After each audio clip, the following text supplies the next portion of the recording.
আমাদের শরীরের ভিতরে লুকিয়ে আছে অদৃশ্য কিছু, না কোনো ভূত বা আত্মা নয়, বা কোনো স্মৃতি বা কল্পনার ছায়াও নয়, এর থেকেও অদ্ভুত কিছু। এই অদ্ভুত কিছু লুকিয়ে আছে আমাদের শরীরের প্রতিটি অ্যাটমের ভিতরে। তারা আছে, কিন্তু কেউ কোনোদিন তাদের দেখেনি, ছুঁয়েও দেখেনি, এমনকি নিশ্চিতভাবে প্রমাণও করতে পারেনি যে তারা সত্যিই আছে। তবুও তারা সবকিছু নিয়ন্ত্রণ করে, আর এদের নামই হচ্ছে কোয়ার্ক, বা সব থেকে ক্ষুদ্র, যাকে আর কখনো তার থেকে ছোট বা ক্ষুদ্র অংশে বিভক্ত করা যায় না। হ্যাঁ, প্রোটনের নিচে, নিউটনের নিচে যা কিছু আমাদের শরীরের ভর দেয় তারও গভীরে এদের অবস্থান। যদি অ্যাটম হয় কোনো সঙ্গীতের নোট, কোয়ার্ক হলো সেই সঙ্গীতের কম্পন, একটা অদৃশ্য কোড, একটা কাঁপতে থাকা প্যাটার্ন যা অন্ধকারের ভিতরে বোনা। কিন্তু এখানে পৌঁছাতে, এই ঘোস্ট পার্টিকেল ধারণাটি বুঝতে আমাদের শুরু করতে হবে একটি সহজ ভ্রম থেকে। এই ভ্রমটি হচ্ছে দৃঢ়তার ভ্রম, ইলিউশন অফ সলিডিটি। আমরা নিজেদেরকে কঠিন মনে করি।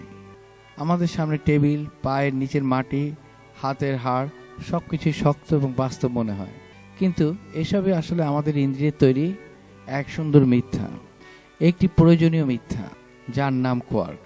কোয়ার্ক হলো প্রকৃতির সবচেয়ে ক্ষুদ্র ও মৌলিক বিল্ডিং ব্লক, যা আর ছোট অংশে ভাগ করা যায় না। এটি এলিমেন্টারি পার্টিকেল, অর্থাৎ কোনো উপাদান দিয়ে তৈরি নয়। Quark has never been seen alone, not once in the history of the universe. And this isn't because our technology isn't powerful enough. It's because the universe literally won't allow it. আমাদের প্রয়োজনীয় জ্ঞান এবং সরঞ্জামাতির অভাবের জন্য মূলত দায়ী না, বরং এই মহাবিশ্বে এটি হতে দিতে চায় না। যখন আমরা একটি কোয়ার্ককে তার সঙ্গী কোয়ার্কগুলো থেকে আলাদা করে টেনে বের করতে চেষ্টা করি, তখন একটি অদ্ভুত ঘটনা ঘটে। আমরা যত বেশি টান দেই, তাদের মাঝে থাকা শক্তি ততই বেড়ে যায় এবং বিচ্ছিন্ন হওয়া প্রতিরোধ আরও শক্তিশালী হয়ে ওঠে। শেষ পর্যন্ত যদি টান এত বেশি হয়ে যায় যে শক্তি খুব বড় মাত্রায় পৌঁছে যায়, তখন মহাবিশ্ব একটি কোয়ার্ককে একা থাকতে দেওয়ার বদলে সেই জমে থাকা শক্তি থেকে নতুন আরেকটি কণা তৈরি করে ফেলে, অর্থাৎ শক্তি রূপ নেয় নতুন পদার্থে। এই কারণেই কোয়ার্ক কনফাইনমেন্ট নামের নিয়ম অনুযায়ী কোয়ার্ককে কখনো একা অবস্থায় পাওয়া যায় না। যেমনটি আমরা আগেই বলেছিলাম, মাটি বা পদার্থ, আমরা যে বস্তু দিয়ে তৈরি, পৃথিবী যে উপাদান দিয়ে গঠিত, এমনকি আমাদের কফির মগ, আমাদের ফোন, আর এই মুহূর্তে আমরা যে বাতাস শ্বাস প্রশ্বাসের মাধ্যমে গ্রহণ করছি এবং ছাড়ছি, এসবই সেই একই পদার্থ দিয়ে তৈরি। এখানে ম্যাটার বলতে বোঝানো হচ্ছে সেই সব বস্তু যার ভর আছে এবং যা কোনো কিছু বা কোনো জায়গা দখল করে। Everything you can touch, taste, see or smell is matter, and for most of human history that is about all we knew. Matter existed. It came in different forms. Some of it was hard, some soft, some heavy, some light, but nobody knew what it was actually made of at the deepest level. আমরা যদি পদার্থকে স্তর ধরে খুলতে থাকি, একটার ভিতর থেকে আরেকটা স্তর বের করি, তাহলে শেষ পর্যন্ত কি পাওয়া যাবে সেটা একসময় কেউই আসলে জানতো না। এই প্রশ্নের উত্তর খুঁজে পেতে মানব সভ্যতার প্রায় 2000 বছরেরও বেশি সময় লেগে যায়, আর শেষ পর্যন্ত আমরা যা খুঁজে পাই তা মানুষের কল্পনার থেকে অনেক বেশি অদ্ভুত ছিল। এই প্রশ্নটি প্রথম গুরুত্ব দিয়ে তুলেছিলেন প্রাচীন গ্রিক দার্শনিকেরা। প্রায় খ্রিস্টপূর্ব 400 সালের দিকে এক দার্শনিক, যার নাম ছিল ডেমোক্রিটাস, একটি বিপ্লবী ধারণা দেন। তিনি বলেন, তুমি যদি কোনো ম্যাটার এই টুকরাকে বারবার অর্ধেক করে কাটতে থাকো, এক সময় এমন এক পর্যায়ে পৌঁছাবে যেখানে আর কাটা যাবে না, সেখানে থাকবে সবচেয়ে ক্ষুদ্র অংশ। তিনি এই ক্ষুদ্র অংশগুলোর নাম দেন অ্যাটম, যা এসেছে গ্রিক শব্দ অ্যাটমস থেকে, যার অর্থ অকাট্য বা আর ভাগ করা যায় না। ধারণাটি ছিল অসাধারণ এবং পরে দেখা যায় এটি আংশিকভাবে সত্য, কিন্তু তখন ডেমোক্রিটাসের কাছে এই ধারণা পরীক্ষা করার কোনো উপায় ছিল না। না ছিল মাইক্রোস্কোপ, না ছিল আধুনিক পরীক্ষাগার বা প্রযুক্তি যার সাহায্যে পদার্থের ভিতরটি দেখা যায়। তাই এই ধারণা প্রায় 2000 বছর ধরে কেবল একটি দার্শনিক কৌতূহল হিসেবেই রয়ে যায়। Generations of humans lived and died Without knowing whether the material world was truly made of tiny individuals, whether the material world was truly made of tiny invisible pieces, or whether matter was continuous, smooth all the way down with no smallest units, or whether the matter was continuous, smooth all the way down with no smallest unit. It wasn't until the early 1800s that scientists started finding real evidence for atoms. John Dalton, an English chemist, 1800 দশকের শুরুতে John Dalton তার atomic theory প্রস্তাব করেন। তিনি দেখান যে রাসায়নিক বিক্রিয়াগুলোকে সহজে বোঝা যায় যদি ধরা হয় যে সব ম্যাটার খুব ছোট ও অবিভাজ্য কণার দ্বারা তৈরি। প্রতিটি কেমিক্যাল এলিমেন্টসের নিজস্ব এক ধরনের অ্যাটম আছে এবং এই অ্যাটমগুলো নির্দিষ্ট অনুপাতে নিলেই বিভিন্ন কেমিক্যাল কম্পাউন্ড তৈরি করে। উদাহরণ হিসেবে যখন হাইড্রোজেন অক্সিজেন মিলে ওয়াটার তৈরি করে তখন সবসময় দুইটি হাইড্রোজেন অ্যাটম একটি অক্সিজেন অ্যাটমের সাথে যুক্ত হয়। এই নির্দিষ্ট অনুপাত দেখে বিজ্ঞানীরা বুঝতে পারেন যে অ্যাটম সত্যি বাস্তব এবং নির্দিষ্ট সংখ্যা মিলেই পদার্থ তৈরি করে। 1800 দশকের শেষের দিকে বিজ্ঞানীরা অ্যাটমের বাস্তব অস্তিত্ব মেনে নেন এবং তাদের আকারও আনুমানিকভাবে মাপতে পারেন। একটি অ্যাটম এতটাই ক্ষুদ্র যে এর ব্যাস প্রায় 1 মিটারের প্রায় 1/10 বিলিয়ন ভাগ। যদি প্রায় 100 লক্ষ অ্যাটম পাশাপাশি সাজানো হয় তবুও তারা মানুষের একটি চুলের প্রস্থের সমান হবে না। আর মাত্র 1 ফোঁটা পানির মধ্যে প্রায় 1 বিলিয়ন ট্রিলিয়ন ওয়াটার মলিকিউলস থাকে। And each molecule is made of 3 atoms. Atoms were unimaginably tiny and they seem to be fundamental building blocks of everything. The pieces that Democritus had imagined over 2000 years ago. In 1897, a British physicist named J.J. Thomson. J.J. Thomson was experimenting with cathode rays, beams of particles produced inside glass tube switch. J.J. Thomson আবিষ্কার করেছিলেন যে এই রশ্মিগুলো এমন ক্ষুদ্র কণিকা দিয়ে তৈরি যেগুলো যে কোনো পরমাণু থেকে অনেক ছোট। এই কণিকাগুলো ঋণাত্মক বৈদ্যুতিক চার্জ বহন করে এবং মনে হয় এগুলো পরমাণুর ভিতর থেকে আসে। বিভিন্ন ধরনের পরমাণু থেকে এগুলো বের করা যায়, তাই বোঝা গেল যে এগুলো সব পদার্থেরই একটি সাধারণ উপাদান। এভাবেই থমসন ইলেকট্রন আবিষ্কার করেন এবং দেখান যে পরমাণু আসলে অবিভাজ্য নয়, এর ভিতরে আরো ছোট কণিকা আছে। প্রায় 2000 বছর ধরে মানুষ মনে করত পরমাণুই বাস্তবতার সবচেয়ে ক্ষুদ্র স্তর, কিন্তু থমসনের আবিষ্কার সেই ধারণাকে বদলে দেয়। পরে তিনি একটি মডেল প্রস্তাব করেন যেখানে পরমাণুকে একটি ধনাত্মক চার্জের গোলক হিসেবে ভাবা হয় যার মধ্যে ইলেকট্রনগুলো কিসমিসের মতো দাঁড়িয়ে আছে, যাকে প্লাম পার্ডিং মডেল বলা হয়। তবে পরে 1911 সালে আর্নেস্ট রাদারফোর্ড তার সহকর্মী হ্যান্স গেইগার এবং আর্নেস্ট মার্টসন এর সাথে একটি বিখ্যাত পরীক্ষা করেন যেখানে তারা ধনাত্মক চার্জযুক্ত আলফা কণিকা একটি পাতলা সোনার পাতের দিকে ছুড়ে দেন। যদি থমসনের মডেল সঠিক হতো তাহলে এই কণিকাগুলো সামান্য দিক পরিবর্তন করে সহজেই সোনার পাত ভেদ করে চলে যাওয়ার কথা ছিল। আর্নেস্ট রাদারফোর্ড এই পরীক্ষার আগে ধারণা ছিল যে পরমাণুর ধনাত্মক চার্জ পুরো পরমাণুর ভেতর সমানভাবে ছড়িয়ে আছে এবং এতটাই বিস্তৃত যে এটি আলফা কণিকাকে বড়ভাবে ঘুরিয়ে দিতে পারবে না। তাই আশা করা হচ্ছিল যে আলফা কণিকাগুলো কুয়াশার ভিতর দিয়ে গুলির মতো সহজেই সোনার পাত ভেদ করে চলে যাবে। বাস্তবে বেশিরভাগ কণিকাই সোজা চলে গেলেও কিছু কণিকা অস্বাভাবিকভাবে বড় কোণে ফিরে যায়, এমনকি কয়েকটি প্রায় পুরোপুরি উল্টো দিকের উৎসের দিকেই ফিরে আসে।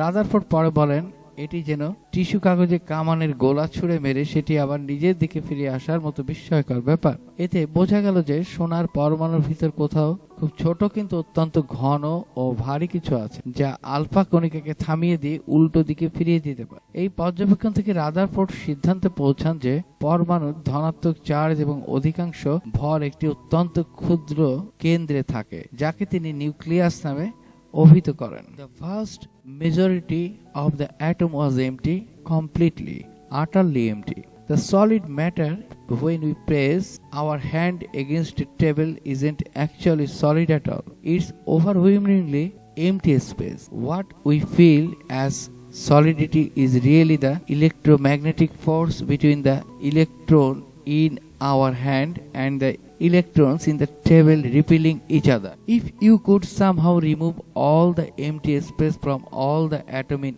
every human being on earth, the remaining matter would fit inside a sugar cube.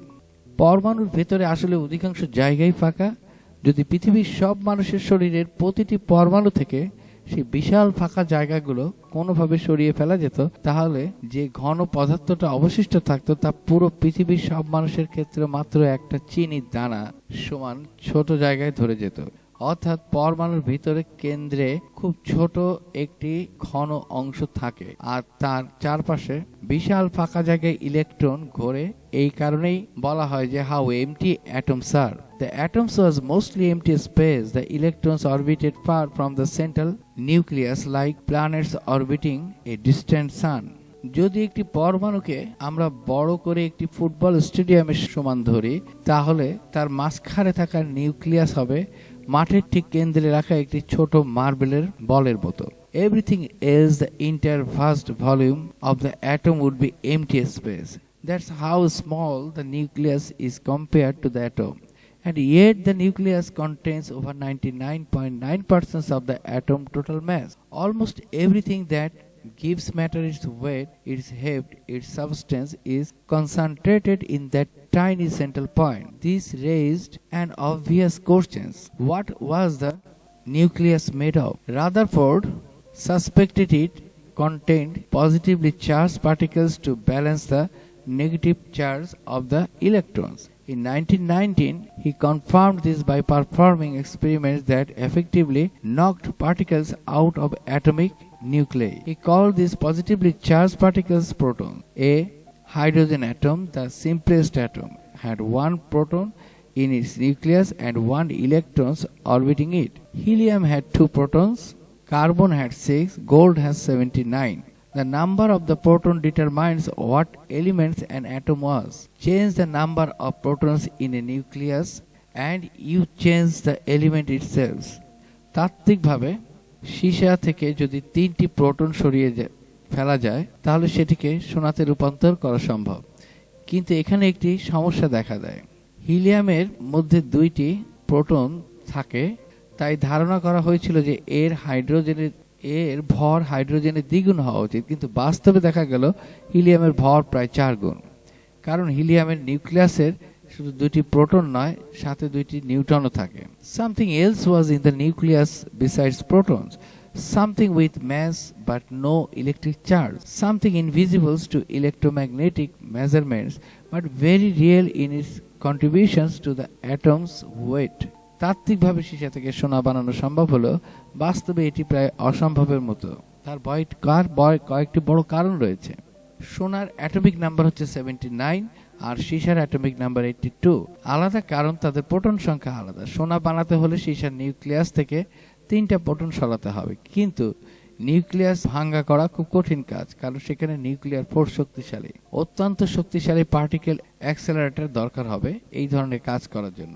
এই ধরনের পরিবর্তন করতে হলে নিউক্লিয়ার রিঅ্যাকশন ঘটাতে হয়, যা করা যায় কেবল বিশাল গবেষণাগারে, যেমন সার্নের মতো জায়গায় পার্টিকেল অ্যাক্সেলারেটর দিয়ে, যেখানে সত্যি অল্প পরিমাণে সোনা তৈরি করা সম্ভব হয়েছে, কিন্তু খরচ ছিল সোনার চেয়ে 1000 গুণ বেশি। যে পরিমাণ শক্তি, যন্ত্রপাতি এবং সময় লাগে তাতে 1 গ্রাম সোনা বানাতে লাখ কোটি ডলার খরচ হয়ে যায়। অর্থাৎ বাজারে থেকে সোনা কিনে নেওয়া অনেক সস্তা পড়ে। এইভাবে তৈরি সোনা স্থায়ী নাও হতে পারে। অনেক সময় যে সোনা তৈরি হয় তার রেডিও অ্যাক্টিভ আইসোটোপ হয়, মানে কিছুক্ষণ পর আবার অন্য মৌলে ভেঙে যেতে পারে। তাই সংক্ষেপে, বিজ্ঞান তাত্ত্বিকভাবে সীসা থেকে সোনা বানাতে পারে, কিন্তু প্রযুক্তি অত্যন্ত কঠিন ও জটিল, খরচ অত্যন্ত বেশি, উৎপাদন খুবই সামান্য। এই কারণে বাস্তবে এটি ব্যবহারযোগ্য উপায় করা যায় না। In James Chadwick discovered the Newton and electrically neutral particles. It's James Chadwick who discovered Newton and electrically neutral particles with almost the same mass as the protons. 1930 দশকের শুরুর দিকে বিজ্ঞানীরা বুঝতে পারেন যে পরমাণু নিউক্লিয়াসে প্রোটন ও নিউট্রন একসাথে অবস্থান করে। প্রোটনগুলো ধনাত্মক চার্জযুক্ত হয়, তারা একে অপরকে তড়িৎ চুম্বকীয় বলের কারণে বিকর্ষণ করত, ফলে নিউক্লিয়াস ভেঙে যাওয়ার কথা। কিন্তু নিউট্রন এক ধরনের নিউক্লিয়ার আঠা হিসেবে কাজ করে, যা নিউক্লিয়াসকে স্থিতিশীল রাখতে সাহায্য করে। ফলে তখনকার ধারণা অনুযায়ী পরমাণুর গঠন পরিষ্কার হয়ে যায়। পরমাণু মূলত 3 ধরনের কণার সমন্বয়ে তৈরি: ধনাত্মক প্রোটন চার্জবিহীন নিউট্রন যা দুটো নিউক্লিয়াসে থাকে, এবং নিউক্লিয়াসের চারপাশে ঘুরতে থাকা ঋণাত্মক electron, which were negative and orbited the nucleus in a cloud of probability described by quantum mechanics. Three particles, that was all you needed to build every atom, every element on the periodic table, from hydrogen with its single proton to the uranium with its 92 protons and beyond, was just different combinations of these three building blocks. একটি proton থাকলে তৈরি হয় hydrogen, আর 8টি proton, 8টি neutron এবং 8টি electron মিলে তৈরি হয় অক্সিজেন। এইভাবে 26টি প্রোটন, 30টি নিউট্রন এবং 26টি ইলেকট্রন মিলে তৈরি হয় লোহা। অর্থাৎ তুমি যে পানি পান করো, তোমার রক্তের লোহা কিংবা বিয়ের আংটির সোনা, সমস্ত বস্তু জগৎ গঠিত হয়েছে মাত্র 3 ধরনের কণা থেকে, প্রোটন, নিউট্রন এবং ইলেকট্রন। একই 3টি কণা দিয়ে তৈরি হয়েছে পাথর, গোলাপের কুঁড়ি, বৃষ্টির ফোঁটা, এমনকি মানুষের মস্তিষ্ক। বস্তু জগতের অসাধারণ বৈচিত্র্য, প্রতিটি রং, গঠন, পদার্থ, আকৃতি সবই এসেছে এই 3 কণার ভিন্ন ভিন্ন বিন্যাস থেকে। বিজ্ঞানের ইতিহাসে এটি ছিল এক অত্যন্ত সুন্দর এবং সরল ব্যাখ্যা, পরিষ্কার, মার্জিত এবং সন্তোষজনক। কিন্তু এই ধারণা প্রায় 20 বছর টিকে থাকার পর পদার্থবিজ্ঞানীরা দেখতে পেলেন বড় একটি সমস্যা। প্রোটন এবং নিউট্রন আসলে পুরোপুরি মৌলিক কণা নয়, বরং তাদের ভিতরেও একটি অভ্যন্তরীণ গঠন রয়েছে। When physicists smashed them together at the high energies in particle accelerators, they didn't behave like solid, invisible objects. They behaved more like bags of smaller things. পরীক্ষায় দেখা গেল যে কণাগুলো স্ক্যাটারিং প্যাটার্ন মসৃণ নয়, বরং খণ্ড খণ্ড বা লাম্পি, যেন প্রোটনের ভিতর কিছু কণা নড়াচড়া করছে। যদি প্রোটন সত্যিই সম্পূর্ণ মৌলিক এবং বিন্দুর মতো কণা হতো, তাহলে স্ক্যাটারিং এর ফলাফল হওয়ার কথা ছিল খুবই মসৃণ এবং পূর্বানুমানযোগ্য। কিন্তু বাস্তবে ফলাফল ছিল এলোমেলো, এবং সেখানে বোঝা গেল যে প্রোটনের ভিতরে ছোট ছোট শক্ত বিন্দুর মতো বস্তু রয়েছে, যেগুলোকে বাইরে থেকে আসা কণা আলাদাভাবে আঘাত করতে পারে। এই ধরনের পরীক্ষা থেকে ডিপ ইনএলাস্টিক স্ক্যাটারিং এক্সপেরিমেন্ট, এই ধরনের পরীক্ষাকে আসলে ডিপ ইনএলাস্টিক স্ক্যাটারিং এক্সপেরিমেন্ট বলা হয়। 1960-এর দশকের শেষ দিকে স্লাক ন্যাশনাল অ্যাক্সিলারেটর ল্যাবরেটরি করা হয়েছিল এই পরীক্ষা। এখানে বিজ্ঞানীরা উচ্চ শক্তির ইলেকট্রন প্রোটনের দিকে ছুড়ে দিতেন এবং দেখতেন ইলেকট্রনগুলো কিভাবে প্রোটনের সাথে সংঘর্ষের পর ছিটকে ফিরে আসে। এই পরীক্ষাগুলো থেকেই প্রথম স্পষ্ট ইঙ্গিত মেলে যে প্রোটনের ভিতরে আরো ছোট কণা রয়েছে। প্রোটনের ভিতরে ইলেকট্রন ছিটকে যাওয়ার পরীক্ষাগুলোতে দেখা গেল যে ইলেকট্রনগুলো এমনভাবে বিস্তারিত হচ্ছে যা শুধু তখনই সম্ভব যখন তারা কোনো ছোট কঠিন কণার সাথে ধাক্কা খায়। মানে প্রোটনটি কোনো মসৃণ এক জাতীয় পদার্থের একটি গোলা নয়, বরং ভিতরে ছোট ছোট কঠিন অংশ রয়েছে।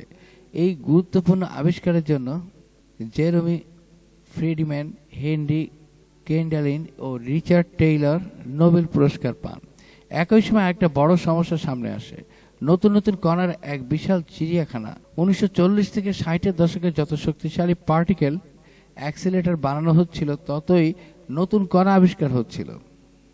পাইওয়ান, কেওন, সিগমা, ল্যামডা, ওমেগা, এভাবে ডজনের পর ডজন অজানা কণা, যেগুলো সবাই শক্তিশালী নিউক্লিয়ার বলের মাধ্যমে পরস্পরের সাথে ক্রিয়া করত। ফলে পুরো বিষয়টি বিশৃঙ্খল হয়ে পড়েছিল। এই কণাগুলোর জন্য এই অন্য কোনো সংগঠিত নিয়ম বা পদার্থ সারণীর মতো কাঠামো তখনও ছিল না। Physicists joked about needing a Nobel Prize just for not discovering a new particles that year. The particles Joe, as it came to be known, was embarrassingly mazy. প্রকৃতি তাত্ত্বিকভাবে খুবই সুন্দর এবং সরল হওয়ার কথা ছিল, কিন্তু পরীক্ষায় দেখা গেল বাস্তবে বস্তুগুলো খুবই জটিল, যেন একটি জাঙ্ক ড্রয়ার, অসংখ্য ছোট কণা এবং বিভ্রান্তিকর আচরণ।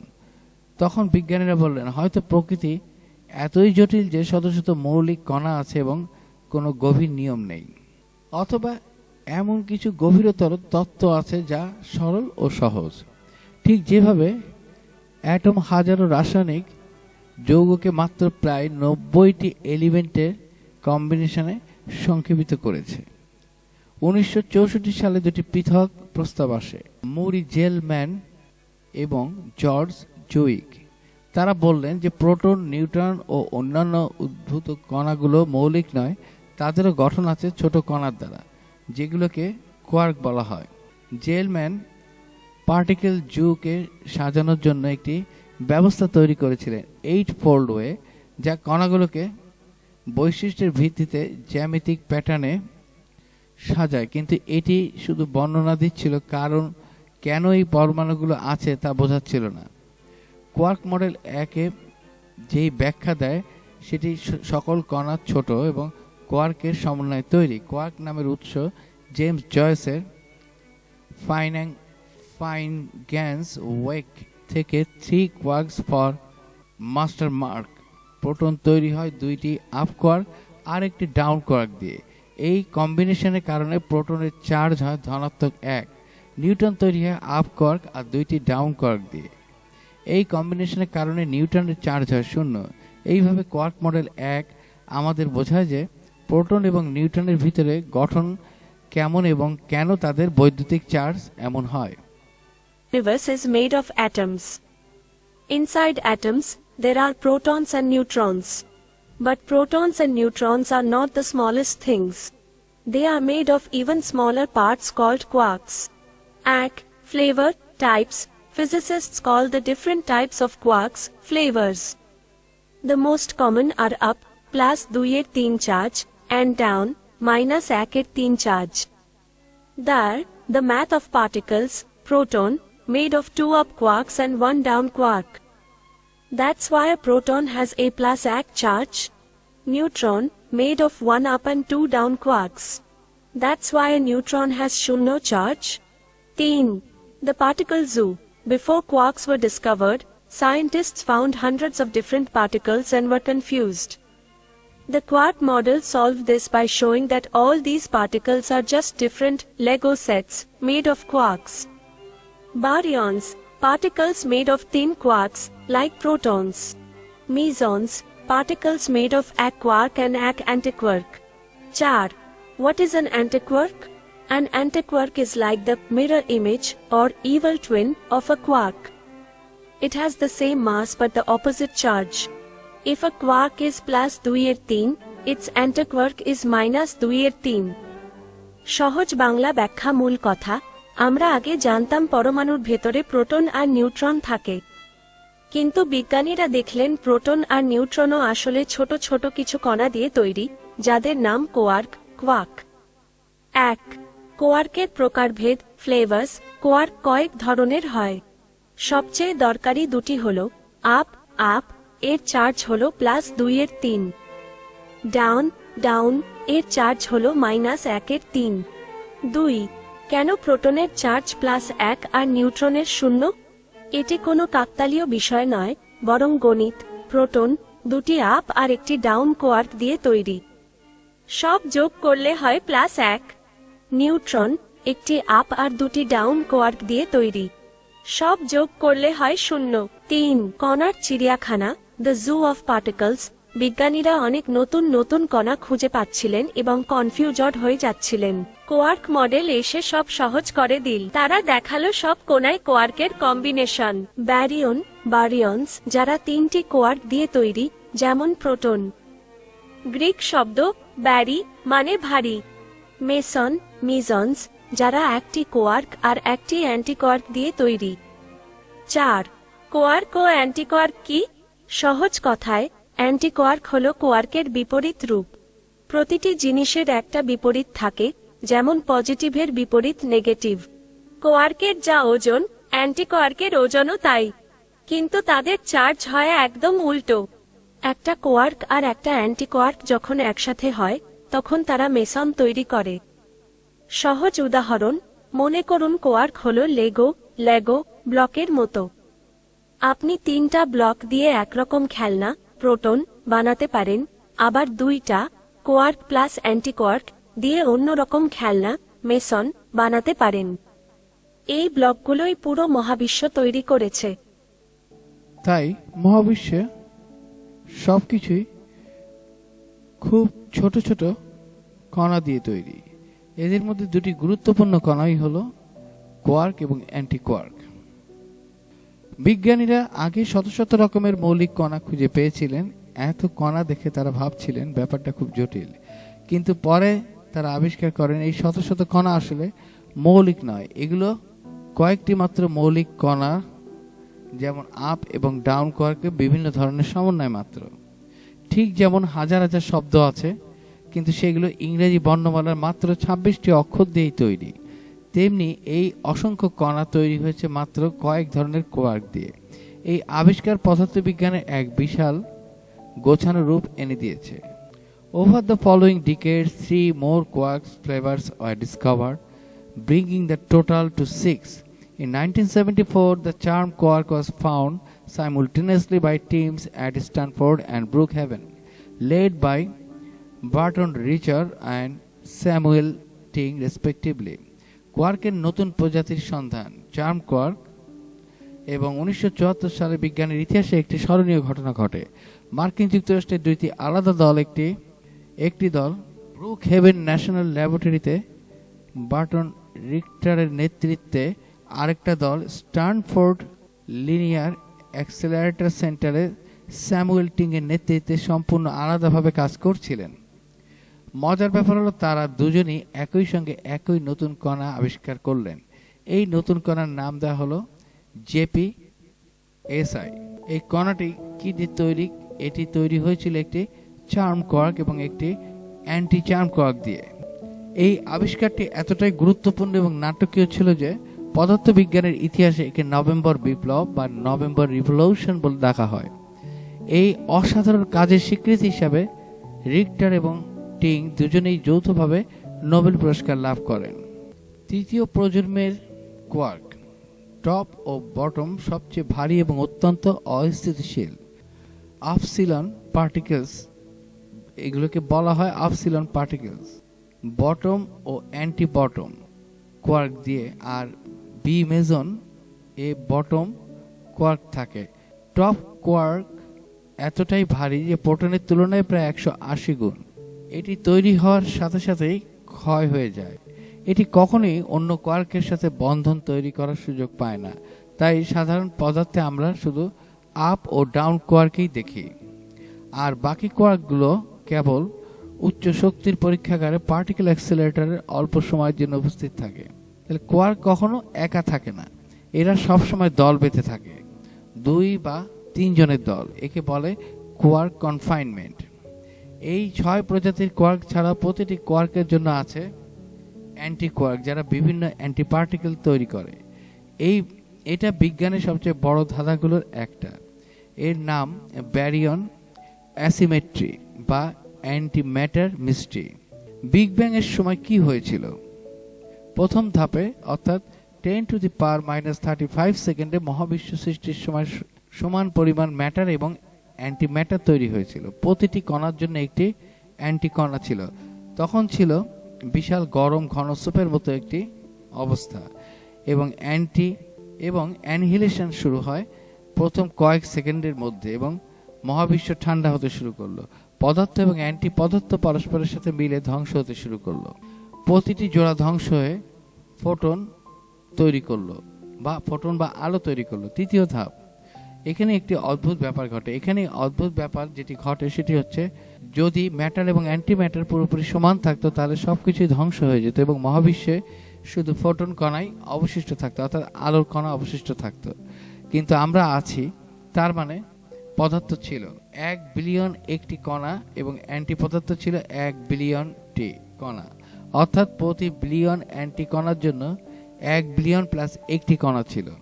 এই অতি সামান্য অতিরিক্ত পদার্থ টিকে গেল, বাকি সব ধ্বংস হয়ে ফোটনে পরিণত হলো। তাহলে আমরা কোথায় আছি?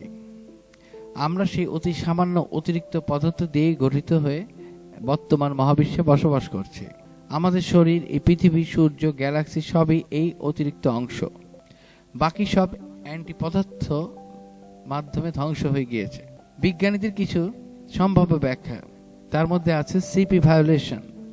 1964 সালে দেখা গেল কিছু কণার কে মেসন আচরণে পদার্থ এবং অ্যান্টি পদার্থের মধ্যে অল্প পার্থক্য থাকে। এই অতি সামান্য পার্থক্যই দায়ী হতে পারে আমাদের বর্তমানে অবস্থানের জন্য। তারপরে নিউট্রিনোর ভূমিকা নিউট্রিনো বা অ্যান্টি নিউট্রিনোর আচরণের পার্থক্য থাকতে পারে। এরা খুব হালকা এবং অদ্ভুত কণা। তারপরে যেটি আছে সেটি হচ্ছে লেপ্টোজেনেসিস। মহাবিশ্বের শুরুতে ভারী নিউট্রিনো ক্ষয় হয়ে পদার্থের আধিক্য তৈরি করেছিল। তবে যেভাবেই হোক না কেন, আজকের বিশ্বে প্রতি 1 বিলিয়ন ফোটনের জন্য আছে একটি প্রোটন নিউট্রন। অর্থাৎ আমরা বাস করছি এক খালি প্রোটন ভরা মহাবিশ্বে, যেখানে মাঝে মাঝে কিছু পদার্থের দ্বীপ এর জন্ম হয়েছে, আর আমরা সেই দ্বীপেই পদার্থ দ্বারা তৈরি ওটি ক্ষুদ্র একটি প্রাণী। যদি কোথাও অ্যান্টি পদার্থের কোনো গ্যালাক্সি থাকে, তারা দেখতে কি ঠিক আমাদের মতোই? কিন্তু সেখানে গেলে তাদের সাথে মিলিয়ে ফোটন হয়ে যাবে। অর্থাৎ আমাদের এই ম্যাটারের ওয়ার্ল্ড যদি কোনো অ্যান্টি ম্যাটারের জগতের সম্মুখীন হয়, তাহলে ম্যাটার এবং অ্যান্টি ম্যাটার মিলে ধ্বংস হয়ে তা ফোটনে রূপান্তরিত হবে। মহাবিশ্বের সবচেয়ে বড় রহস্যগুলোর একটি হচ্ছে এই রহস্য। এই জন্য বিজ্ঞানীরা এখনো নোবেল প্রাইজের আশায় গবেষণা করে যাচ্ছেন। অর্থাৎ প্রতি 1 বিলিয়ন অ্যান্টি কণার জন্য 1 বিলিয়ন একটি কণা ছিল। এই অতি সামান্য অতিরিক্ত পদার্থ টিকে গেল, বাকি সব ধ্বংস হয়ে গেল। কোয়ার্কের গল্প কল্পনা করুন। আমাদের এই বিশাল মহাবিশ্বটা আসলে একটা বিশাল লেগো সেটের মতো। আমরা আগে ভাবতাম প্রোটন আর নিউট্রন হলো মহাবিশ্বের শেষ সীমানা, কিন্তু বিজ্ঞানীরা যখন আরো গভীরে উকি দিলেন, তারা দেখলেন সেখানে লুকিয়ে আছে ছোট ছোট অদ্ভুত কিছু জাদুকরী কণা, যাদের নাম দেওয়া হলো কোয়ার্ক। 1. জাদুর মিশ্রণ। প্রোটন আর নিউট্রন কিভাবে তৈরি হয়? এই কোয়ার্কগুলো অনেকটা রঙের মতো। প্রধানত 2 রঙের কোয়ার্ক দিয়ে আমাদের চারপাশের সবকিছু তৈরি, আপ আর ডাউন। প্রোটন আর নিউট্রন কিন্তু এমনি এমনি তৈরি হয়নি। এগুলো হলো কোয়ার্কের নিখুঁত রেসিপি। যখন দুটো আপ কোয়ার্ক আর একটা ডাউন কোয়ার্ক একে অপরকে জড়িয়ে ধরে, তখন জন্ম নেয় একটা প্রোটন। এদের মিলিত শক্তির কারণেই প্রোটন পজিটিভ চার্জ পায়। আবার যখন একটা আপ আর দুটো ডাউন কোয়ার্ক এক হয়, তখন তৈরি হয় নিউট্রন। এদের শক্তি কাটাকাটি হয়ে গিয়ে নিউট্রন হয়ে যায় একদম শান্ত বা নিউট্রাল। এটা কোনো কাকতালীয় ঘটনা নয়, কোয়ার্কগুলো ভেতরে আছে বলেই প্রোটন আর নিউট্রন এমন আচরণ করে। 2. কণার চিড়িয়াখানা, দ্য পার্টিকল জু। বিজ্ঞানীরা যখন একের পর এক নতুন কণা আবিষ্কার করছিলেন, তখন তাদের মনে হচ্ছিল তারা একটা অদ্ভুত চিড়িয়াখানায় ঢুকে পড়েছেন, যেখানে শত শত রকমের কণা ঘুরে বেড়াচ্ছে। কেউ জানত না এরা কোত্থেকে এল। কোয়ার্ক মডেল এসে সব জট খুলে দিল। বিজ্ঞানীরা বুঝলেন এই সব কোণাই আসলে কোয়ার্কের আলাদা আলাদা কম্বিনেশন। যারা 3টি কোয়ার্ক দিয়ে তৈরি, তারা বেশ ভারী হয়। গ্রিক ভাষায় ভারী শব্দ থেকে তাদের নাম রাখা হলো ব্যারিয়ন, যেমন আমাদের চেনা প্রোটন ও নিউট্রন। আবার কিছু কণা আছে যারা জোড়ায় থাকে, তাদের বলা হয় মেসন। 3. অ্যান্টিকোয়ার্ক।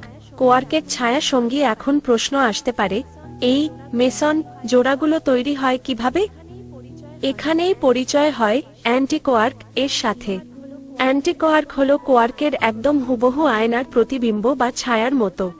তাদের ওজন একই, কিন্তু স্বভাব একদম উল্টো।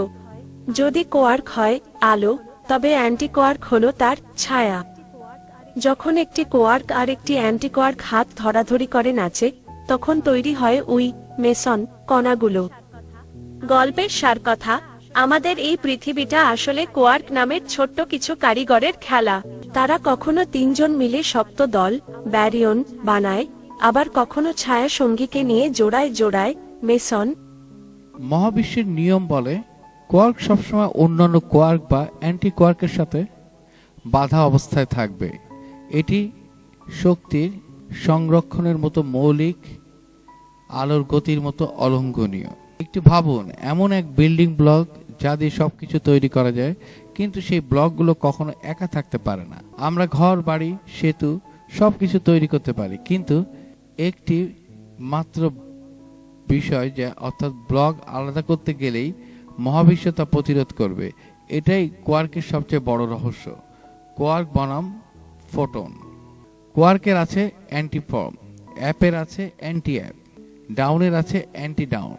চার্জ পাল্টায় কিন্তু ইলেকট্রন নেগেটিভ চার্জে ভরা, পজিট্রন তার পজিটিভ জোড়া, proton positive anti negative matter anti matter লড়াই।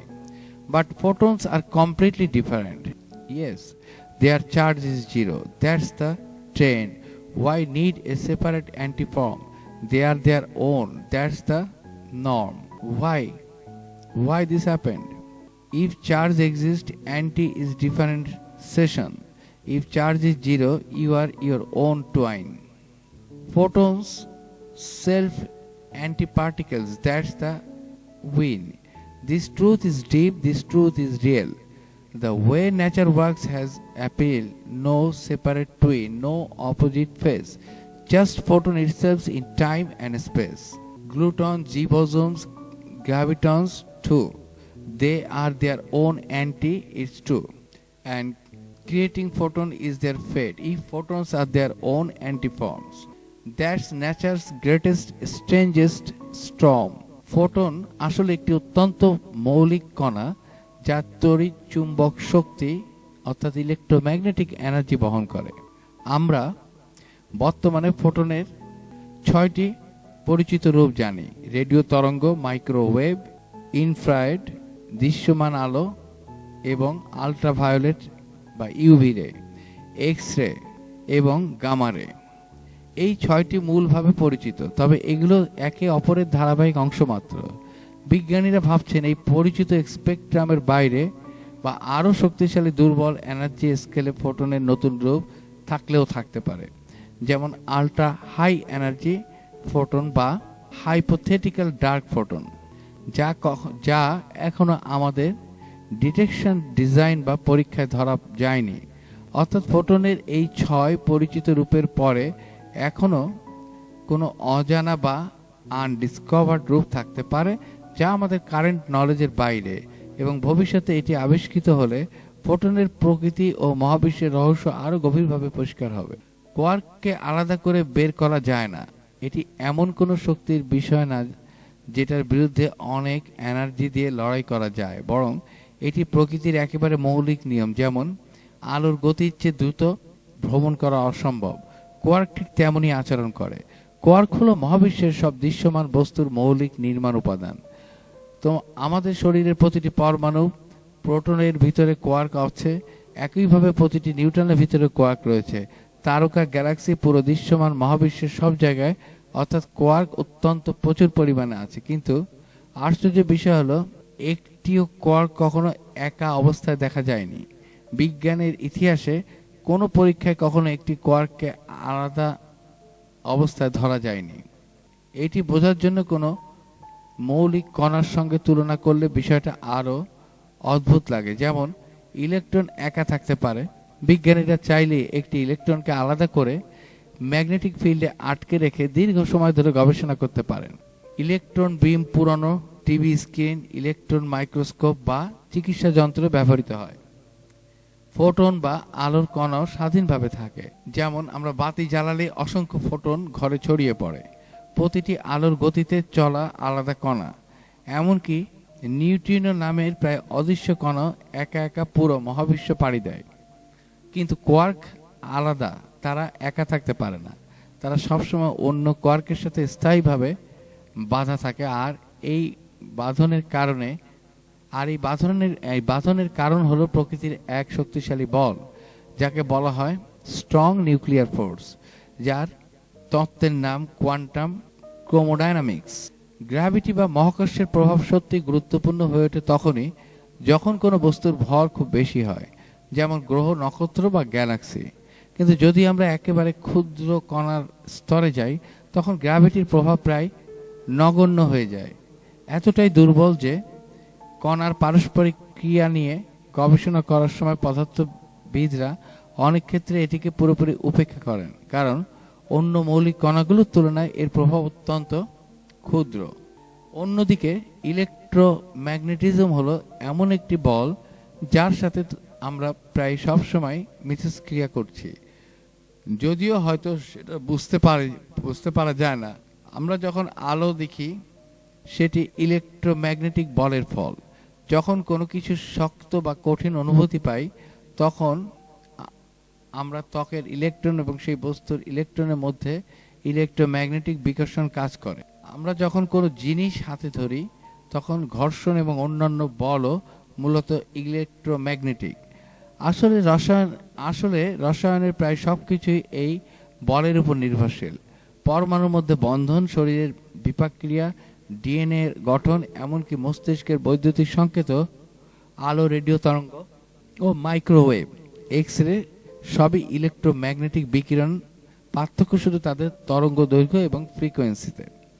এই বলটি ফোটন নামের কণার মাধ্যমে কাজ করে। যখন দুইটি চার্জযুক্ত কণা পরস্পরের সাথে ক্রিয়া করে তারা and this exchange creates the force between them. This is a crucial concept in modern physics. Forces aren't mysterious, invisible threads connecting objects. আধুনিক পদার্থবিজ্ঞানে বলগুলো কোনো অদৃশ্য সুতো দিয়ে বস্তুগুলোকে টানে না, বরং নির্দিষ্ট কণার মাধ্যমে বহন করা হয়, যাদের গেজ বোসন বলা হয়। ইলেকট্রোম্যাগনেটিক বলের গেজ বোসন হলো ফোটন, যা একই কণা যা আলো তৈরি করে। ইলেকট্রোম্যাগনেটিক বল আকর্ষণ করতে পারে, আবার বিকর্ষণ করতে পারে। বিপরীত চার্জ একে অপরকে আকর্ষণ করে আর একই ধরনের চার্জ একে অপরকে বিকর্ষণ করে। তাই ঋণাত্মক চার্জযুক্ত ইলেকট্রন ধনাত্মক চার্জযুক্ত প্রোটনের দিকে আকৃষ্ট হয় আর দুটি ইলেকট্রন একে অপরকে ঠেলে দূরে ছড়ায়। এই ধরনের শক্তির দূরত্ব বাড়ায় সাথে সাথে কমে যায়। যদি দুইটি চার্জের দূরত্ব দ্বিগুণ হয় তাহলে বলের শক্তি 1/4 হয়ে যায়। একে ইনভার্স স্কয়ার ল বলা হয়। তাই খুব এই পুরো বিষয়টাকে জটিল বিজ্ঞানের খোলস থেকে বের করে একদম সহজ একটা গল্পের মতো করে নিচে সাজিয়ে দিচ্ছি। মহাবিশ্বের অদৃশ্য সুতো, বল ও কণাগুলোর গোপন গল্প। আমরা যখন এক টুকরো পাথর বা হাতের ফোনটা দেখি মনে হয় এগুলো এমনি এমনি টিকে আছে, কিন্তু এদের ভেতরে চলছে এক অদ্ভুত লড়াই আর ভালোবাসার গল্প। প্রকৃতির এই 4 কারিগরের বল কাজ করার ধরন একদম আলাদা। 1. ফটনের নিরাসক্ত খেলা। ইলেকট্রোম্যাগনেটিক বল, আলোর কণা বা ফটন হলো এক অদ্ভুত চরিত্র। এরা নিজেরা একদম নিরপেক্ষ, কারো সাথে এদের কোনো ঝগড়া নেই, চার্জ নেই। তাই দুটি টর্চের আলো যখন একে অপরকে অতিক্রম করে তারা কেউ কাউকে ধাক্কা দেয় না, যেন একে অপরের অস্তিত্বই জানে না। কিন্তু এই ফটনরাই আবার ইলেকট্রনের মতো চার্জিত কণাগুলোর মধ্যে বার্তা বয়ে নিয়ে যায়। এই বলটি দূরে গেলে দুর্বল হয়ে পড়ে, কিন্তু এর একটা সীমা আছে। 2. জাদুকরী রূপান্তর। Week nuclear force. Week force অনেকটা জাদুকরের মতো। এটি কণাগুলোকে ধরে রাখে না, বরং তাদের রূপ বদলে দেয়। সূর্যের ভেতর যে প্রচণ্ড শক্তি তৈরি হয় তার মূলে আছে এই জাদুকরী ক্ষমতা। একটি নিউট্রন যখন প্রোটনে বদলে যেতে চায় তখন সে এই উইক ফোর্সের সাহায্য নেয়। এই কাজের জন্য সে ডাব্লিউ আর জেড নামের 3টি বিশাল ভারী দানবকে বোসন ব্যবহার করে। এরা প্রোটনের চেয়েও 100 গুণ ভারী। এত ভারী হওয়ার কারণে এরা বেশি দূরে যেতে পারে না। তাই উইক ফোর্সের ক্ষমতা আমাদের নখের ডগার চেয়েও কোটি কোটি গুণ ছোট জায়গার মধ্যে সীমাবদ্ধ। 3. আসল আঠা। স্ট্রং ফোর্স ও গ্লুয়ন। প্রকৃতির সবচেয়ে শক্তিশালী জাদুকর হলো স্ট্রং ফোর্স। এর কাজ হলো সবকিছুকে আঠার মতো আটকে রাখা। কোয়ার্কগুলোকে যারা একসাথে চিমটির মতো ধরে রেখে প্রোটন তৈরি করে তাদের নাম হলো গ্লুয়ন, গ্লুয়ন। নামটা এসেছে গ্লু বা আঠা থেকে। এই বলের চার্জকে বলা হয় রং, কালার চার্জ। তাই এর বিজ্ঞানের নাম দেওয়া হয়েছে ক্রোমোডাইনামিক্স। যদি এই স্ট্রং ফোর্স 1 সেকেন্ডের জন্য উধাও হয়ে যেত তবে প্রোটন নিউট্রন সব ভেঙে ধুলো হয়ে যেত, আমরাও আর থাকতাম না। 4. মহাবিশ্বের অদ্ভুত এক উল্টো নিয়ম, অ্যাসিম্পটটিক ফ্রিডম। অন্য সব বলের নিয়ম হলো কাছে আসলে টান বাড়ে আর দূরে গেলে কমে, কিন্তু স্ট্রং ফোর্স চলে উল্টো নিয়মে। কাছে থাকলে স্বাধীনতা। কোয়ার্কগুলো যখন একে অপরের খুব কাছাকাছি থাকে তারা তখন মুক্ত পাখির মতো ঘুরে বেড়ায়, মনে হয় যেন কেউ কাউকে চেনে না। এটাকে বলা হয় অ্যাসিম্পটটিক ফ্রিডম। দূরে গেলে টান, কিন্তু যেই তারা একটু দূরে যেতে চায় অমনি গ্লুয়নগুলো শিকলের মতো টান দেয়। যত দূরে যাওয়ার চেষ্টা করে এই টান তত বেশি শক্তিশালী হয়, অনেকটা যেন ইলাস্টিক বা রাবার ব্যান্ডের মতো, টানলে আরো শক্ত হয়ে যায়। 5. শূন্য স্থান কি আসলে ফাঁকা? আমরা যাকে শূন্য বা ভ্যাকিউম বলি, বিজ্ঞান বলছে সেটা আসলে কানায় কানায় ভরা। সেখানে সারাক্ষণ কোটি কোটি ছোট কণা আর তার বিপরীত কণা, অ্যান্টিপার্টিকল, জন্মাচ্ছে আর হারিয়ে যাচ্ছে। ইলেকট্রোম্যাগনেটিক বলের ক্ষেত্রে এই কণাগুলো ইলেকট্রনের চার্জকে একটু পর্দার মতো ঢেকে রাখে।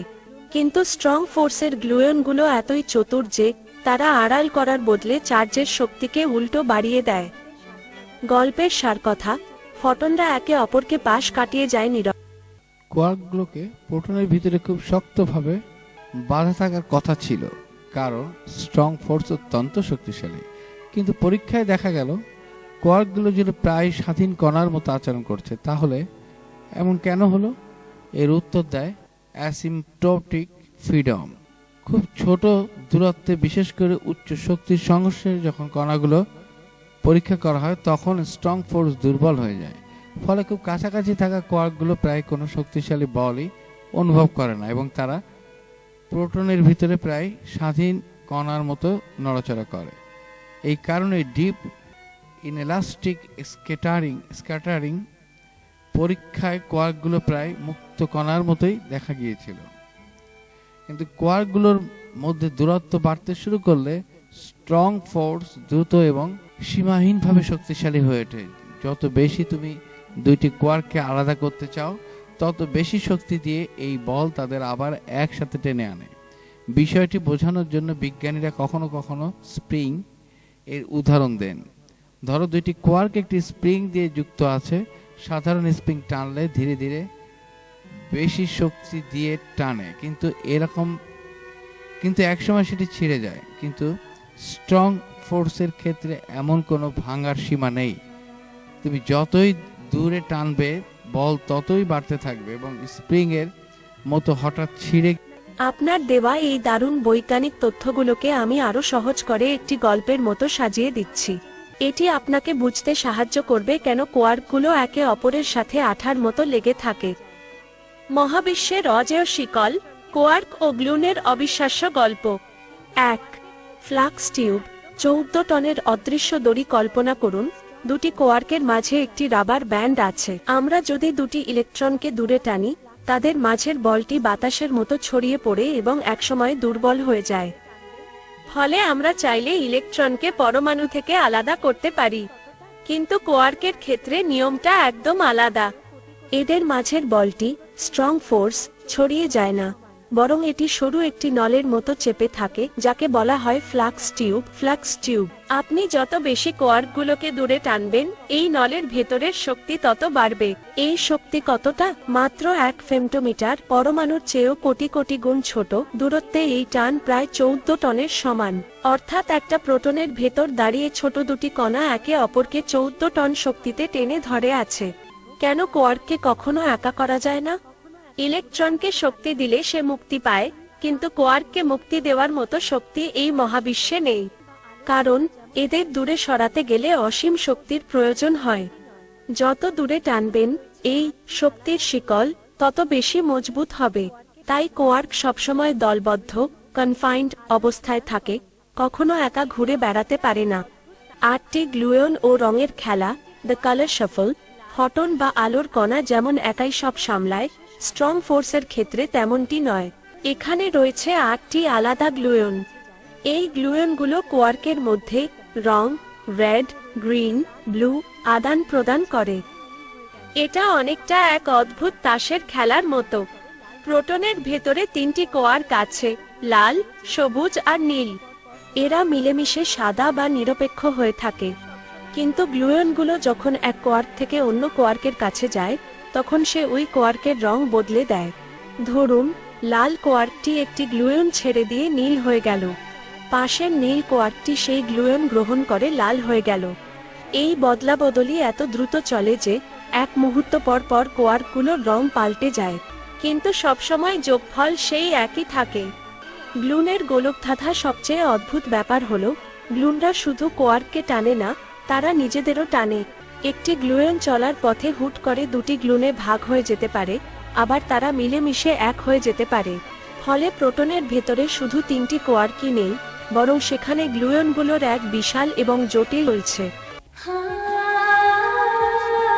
আমি আপকর্ক শুধু ভালোবাসা খুঁজি, তোমার স্ট্রং ফোর্সে বন্ধনটা বুঝি। এই কনফাইনমেন্টের খেলাতে একসঙ্গে থাকার অভ্যাসে চিরদিন প্রোটন ও